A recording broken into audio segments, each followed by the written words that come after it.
So hello guys, आज का हमारा नेक्स्ट टॉपिक है दैट इज़ कॉन्टेक्स्ट स्विचिंग। ये हमारा न्यू टॉपिक है, ठीक है ना। अब हम समझेंगे कि कॉन्टेक्स्ट स्विचिंग होता क्या है, उसकी वर्किंग क्या है, मतलब कि कैसे उसको हम यूज़ करते हैं, ठीक है। और उसमें कैसे प्रोसेस, जो स्टेट है प्रोसेस की, क्या क्या इंक्लूड करती है चीज़ें, कैसे वो चलता है, कैसे कैसे मतलब कि वो काम करता है। पहले तो हम ये देखेंगे कि कॉन्टेक्स्ट स्विचिंग होता क्या है। Context switching. So now let's start. Context switching is a feature of multitasking operating system. Context switching एक फीचर है multitasking operating system का, ठीक है, that allows multiple processes to share a single CPU. Context switching एक feature है multitasking operating system का। किसका? Multitasking operating system का, जो मल्टीपल प्रोसेसेस को कहता है, बहुत सारे प्रोसेस को कहता है कि तुम एक सिंगल सीपीयू ही शेयर कर सकते हो, ना कि एक एक कल्ले प्रोसेस को एक एक अलग सीपीयू मिलेगा। बहुत सारे प्रोसेस, इसमें क्या करना होता है कि बहुत सारे प्रोसेसेस को, मल्टीपल प्रोसेसेस को एक सिंगल सीपीयू ही शेयर करना होता है और उनको कोई सीपीयू नहीं मिलता है, ठीक है ना। उनको सिंगल मतलब कि एक बहुत सारे प्रोसेसेस को एक सिंगल सीपीयू मिलता है, ठीक है, उनको वही शेयर करना होता है। इसमें क्या क्या चीज़ें इन्वॉल्व होती हैं, ये क्या क्या चीज़ें इन्वॉल्व करता है? Storing the state of A running process और थ्रेड। ये एक रनिंग प्रोसेस का और थ्रेड ये एक प्रोसेस और थ्रेड की running storing the state of A running, ये स्टोर करता है स्टेट रनिंग प्रोसेस की का और थ्रेड का, ठीक है। ये क्या करता है? कॉन्टेक्स्ट स्विचिंग स्टोर करता है रनिंग प्रोसेस की स्टेट और थ्रेड की स्टेट, ठीक है, मतलब कि उनकी क्या पोजीशन चल रही है ये वो स्टोर कर रहा है, ठीक है। Suspending the execution of the running process, और ये सस्पेंड करता है रनिंग प्रोसेस की एग्जीक्यूशन, मीन्स ये सस्पेंड करता है रनिंग प्रोसेस की रनिंग, मतलब कि वो कैसे रन कर रहा है, कैसे वो एग्जीक्यूट हो रहा है उसका प्रोग्राम, वो सस्पेंड करता है, ठीक है। Loading the state of another process और थ्रेड, ठीक है, ये लोड करता है कि किसी भी दूसरे प्रोसेस की या थ्रेड की स्टेट क्या है, ठीक है ना। स्टोर भी करता है और ये भी देखता है कि क्या स्टेट चल रही, लोड भी करता है, ठीक है, कि क्या उनकी प्रोसेस की और थ्रेड की स्टेट चल रही है, ठीक है। The state of a process includes, जो स्टेट है प्रोसेस की, किसी भी एक प्रोग्राम की, वो क्या क्या चीज़ें इंक्लूड करती है? वो 4 चीज़ें इंक्लूड करती है। First is program counter, the second is process mode, third is stack pointer, and the fourth and the last one is data generated during execution. जितना भी डाटा जनरेट हुआ है एग्जीक्यूशन के दौरान या फिर रनिंग के दौरान, जब प्रोग्राम रन कर रहा है तब कितना डाटा जनरेट हुआ है, ठीक है। अब कॉन्टेक्स्ट स्विचिंग की वर्किंग देखेंगे, बल्कि उसको डायग्राम से समझेंगे, ठीक है ना। अब देखो वो कह रहा है, पहले हम इसकी डायग्राम बना लेंगे, ठीक है ना, कि किसकी? कॉन्टेक्स्ट स्विचिंग की, ठीक है। ये है इसकी डायग्राम कॉन्टेक्स्ट स्विचिंग की। फर्स्ट इज, यहाँ पे क्या है हमारे पास? पहले सीपीयू है, ठीक है ना, क्या है? सीपीयू। फिर क्या आ गया हमारे पास? इंटरप्ट और सिस्टम कॉल, इंटरप्ट और सिस्टम कॉल, ठीक है। The next is save. First हम डायग्राम की लेबलिंग कर लेते हैं, फिर मैं डायग्राम समझाऊंगी आपको, ठीक है। Save state into process control block 1, state save कर दी हमने प्रोसेस कंट्रोल ब्लॉक 1 में, ठीक है। फिर हमने रीलोड कर दी state from process control block 2 में, ठीक है।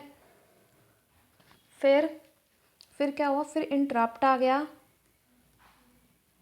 इंटरप्ट और सिस्टम कॉल आ गया, सिस्टम का बुलावा आ गया, ठीक है। फिर क्या हुआ? फिर हमने स्टेट सेव कर दी जब इंटरप्ट आ गया। पहले सीपीयू आया हमारे पास, सीपीयू चल रहा था, जब उसके पास इंटरप्ट आ गया, फिर उसने स्टेट प्रोसेस कंट्रोल ब्लॉक 1 में सेव कर दी। फिर उसने स्टेट अपनी चेंज करने के लिए फिर उसने रील कोड कर दी अपनी स्टेट प्रोसेस कंट्रोल ब्लॉक 2 में, जब रीलोड हुई स्टेट प्रोसेस कंट्रोल ब्लॉक 2 में, तब फिर इंटरप्शन आ गई, ठीक है, ट्रैप आ गया, फिर स्टेट सेव होगी प्रोसेस कंट्रोल ब्लॉक 2 में, ठीक है।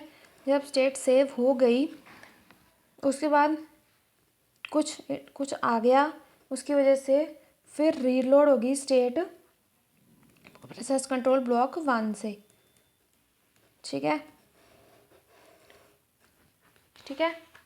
अब ये है हमारा process 1 and this is process P2 and this is process P1, ठीक है। अब यहाँ पे क्या हो रहा है, यहाँ पे नीचे एग्जीक्यूशन हो रही है, एग्जीक्यूटिंग प्रोसेस एग्जीक्यूट कर रहा है, एग्जीक्यूटिंग, ठीक है। और ये आइडल स्टेट में है, ठीक है, वो यहीं से दिखा रहा है कि एग्जीक्यूटिंग हो रही है, एग्जीक्यूशन हो रहा है, ठीक है। और यहाँ पे क्या आ गया, प्रोसेस P2, ये भी हमारा आइडियल स्टेट में है, ठीक है।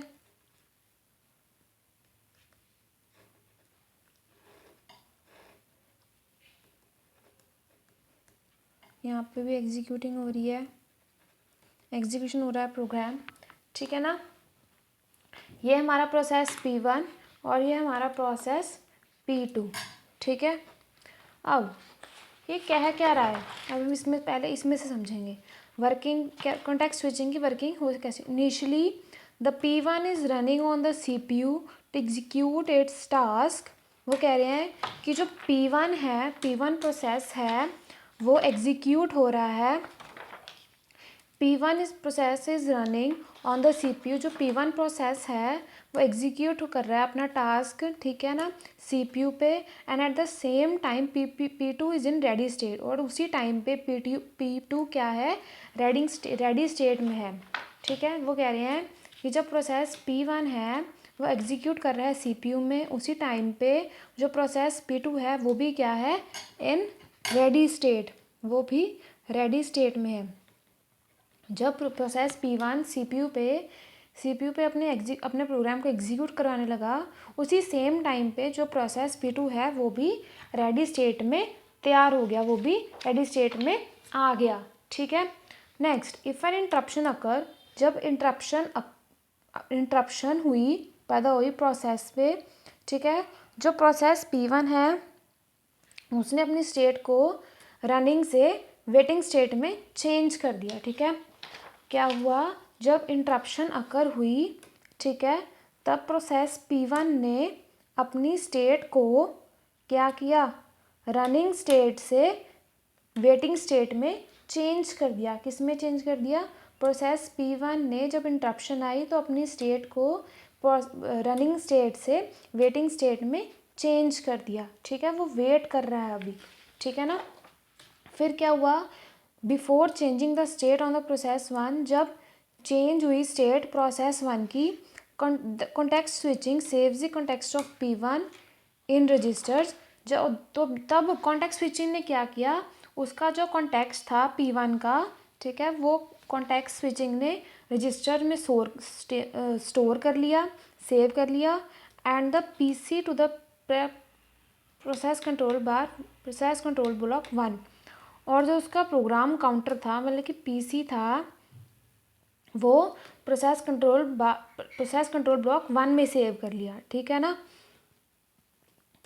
क्या हुआ, जब प्रोसेस P1 CPU पे एग्जीक्यूट करने लगा अपना प्रोग्राम, तब जो प्रोसेस P2 है वो भी रेडी स्टेट, उसी टाइम पे रेडी स्टेट में आ गया, ठीक है। फिर उस टाइम प्रोसेस P1 ने क्या किया, अपनी जो स्टेट थी वो चेंज कर दी, वो रनिंग स्टेट से वेटिंग स्टेट में आ गया, ठीक है ना। जिसकी वजह से जो कॉन्टेक्स्ट स्विचिंग है, ठीक है, जो कॉन्टेक्स्ट स्विचिंग है उसने क्या किया, जो प्रोसेस P1 का काम था, ठीक है, जो भी उसने किया था, जो उसकी स्टेट थी वो उसने रजिस्टर्स में सेव कर ली, ठीक है ना। और जो उसका कॉन्टेक्स्ट था, मतलब कि जो भी उसका काम था, प्रोग्राम था, वो उसने कॉन्टेक्स्ट स्विचिंग ने रजिस्टर्स में सेव कर लिया, ठीक है। और जो पीसी है, प्रोग्राम काउंटर है, उसने उसकी स्टेट को प्रोसेस कंट्रोल ब्लॉक 1 में से सेव कर लिया, ठीक है ना।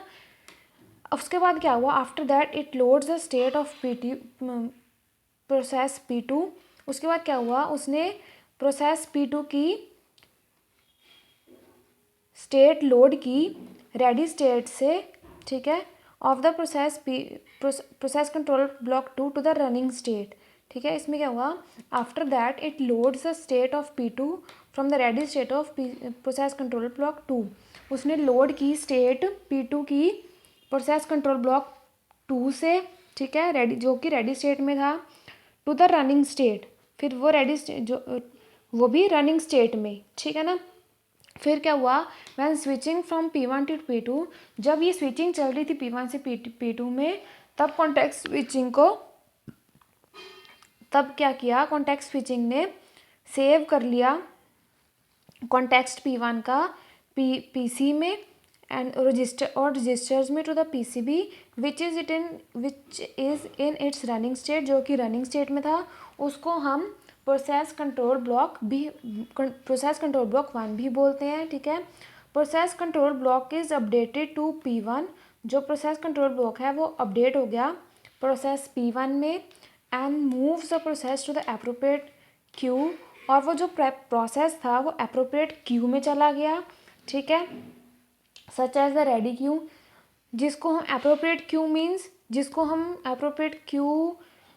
हम रेडी क्यू भी बोल सकते हैं, इनपुट आउटपुट क्यू भी बोल सकते हैं। मतलब कि रेडी क्यू मीन्स जब हमारा प्रोसेस चल रहा होता है और उसको हम रेडी स्टेट, मतलब कि हमारा प्रोसेस तैयार है तो हम उसको रन कर सकते हो, वो होती है रेडी स्टेट, ठीक है। रेडी क्यू हो गया इनपुट आउटपुट क्यू, जिसमें हमने इनपुट दिया और हमें आउटपुट मिलेगा, और वेटिंग क्यू, मतलब कि हमने इनपुट दे दिया, हम आउटपुट की वेट कर रहे हैं, ठीक है, वो होती है waiting Q.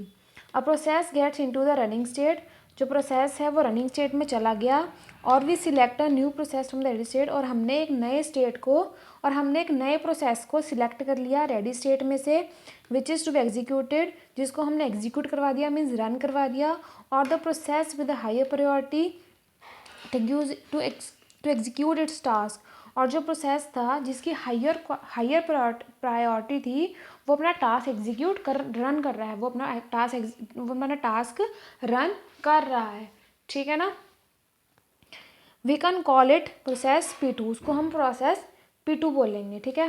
Process control block is updated for P2 called process control block 2, जो प्रोसेस कंट्रोल ब्लॉक है उसको हमने अपडेट कर दिया है P2 के लिए, जिसको हम प्रोसेस कंट्रोल ब्लॉक 2 बोलेंगे अब, ठीक है। It include switching the state from ready to running और from another state like blocked और सस्पेंडेड। वो कह रहे हैं ये स्विचिंग इंक्लूड कर रहा है, it include switching the state, मतलब कि वो कह रहा है कि ये इंक्लूड क्या कर रहा है कि उन्होंने अपनी स्टेट है जो वो चेंज कर दी, स्विच कर दी रेडी से रनिंग में, किस में, रेडी से रनिंग में, ठीक है। और किस में कर ली, और फ्रॉम अनदर स्टेट, और किसी और स्टेट में भी कर ली, जैसे कि ब्लॉक्ड में और सस्पेंडेड में। ब्लॉक्ड मीन्स वेटिंग में, और सस्पेंडेड मीन्स जिसमें कि उसका क्यू फुल है पर वो उसने फिर भी रेडी स्टेट में वो कुछ भेज देता है, ठीक है ना। एक रेडी स्टेट सी होगी, ब्लॉक्ड सस्पेंडेड मीन्स एक रेडी स्टेट सी ही होगी, ठीक है ना। उसके बाद क्या आया, if the CPU has already executed P2, अगर CPU ने पहले से ही P2 को एग्जीक्यूट कर रखा है, मतलब कि रन करवा रखा है, we need to get the status of P2, तो हमें P2 का स्टेटस चाहिए ताकि हम उसकी एग्जीक्यूशन को रिज्यूम कर सकें उसी टाइम पे, व्हेन द सिस्टम इंटरप्ट अकर, जब सिस्टम में इंटरप्शन अकर हो जाए, ठीक है। वो कह रहा है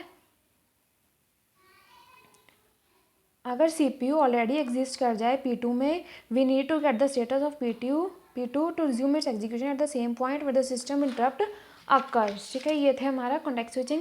कौन सी टेक्निक्स यूज होती हैं ऑपरेटिंग सिस्टम में, first is priority based scheduling and the second is preemption, ठीक है। ये जो टेक्निक्स हैं ये कॉन्टेक्स्ट स्विचिंग को मिनिमाइज करती हैं, और these techniques minimize context switching overhead, ठीक है, एंड इम्प्रूव सिस्टम परफॉर्मेंस, और सिस्टम की परफॉर्मेंस को इम्प्रूव कर दिया। कॉन्टेक्स्ट स्विचिंग टाइम को कैलकुलेट करने का फॉर्मूला क्या है, टी माइनस सम ऑफ सारी प्रोसेसेस का सम इनटू वेटिंग टाइम, जितना भी हमने टाइम वेट किया है वो, प्लस एग्जीक्यूशन टाइम, जितना भी टाइम हमें किसी भी प्रोग्राम को एग्जीक्यूट करने में लगा, ठीक है। वो जो कॉन्टेक्स्ट स्विचिंग होती है वो एक टाइम टेकन होता है दो प्रोसेसेस के बीच में, ठीक है। मतलब कि दो प्रोसेसेस के बीच में, मान लो हमारे पास एक यूज़र प्रोसेस है, एक सिस्टम प्रोसेस है, उन दोनों के बीच में जितना भी टाइम यूज़ हुआ है उसको बोलते हैं कॉन्टेक्स्ट स्विचिंग। और कॉन्टेक्स्ट स्विचिंग का मतलब है, बल्कि ये स्विच कर रहा है एक सीपीयू को, इट मीन्स स्टॉपिंग और स्विचिंग द सीपीयू, स्विच कर रहा है सीपीयू को from one process and restarts another, एक प्रोसेस से ये सीपीयू को स्विच कर रहा है, मीन्स स्टॉप कर रहा है एक प्रोसेस पे और दूसरे प्रोसेस पे रीस्टार्ट कर रहा है। ये था हमारा कॉन्टेक्स्ट स्विचिंग। ये फर्स्ट चीज़ हमने देखा कि कॉन्टेक्स्ट स्विचिंग होता क्या है, उसमें कौन सी स्टेट ऑफ प्रोसेस इंक्लूड होती हैं, वर्किंग समझी हमने कॉन्टेक्स्ट स्विचिंग की। ध्यान से देखना context switching working bits most important. First उसकी डायग्राम बहुत ज़्यादा इंपॉर्टेंट है, डायग्राम से खुद पढ़ के समझना एक बार, फिर अच्छी तरह समझ आएगी, ठीक है। फिर उसका टेक्निक्स कौन सी यूज़ की हमने ऑपरेटिंग सिस्टम में कॉन्टेक्स्ट स्विचिंग के थ्रू, फॉर्मूला क्या है कॉन्टेक्स्ट स्विचिंग टाइम को कैलकुलेट करने का, ठीक है। ये था हमारा कॉन्टेक्स्ट स्विचिंग। सो आज के लिए यहीं तक। So thank you.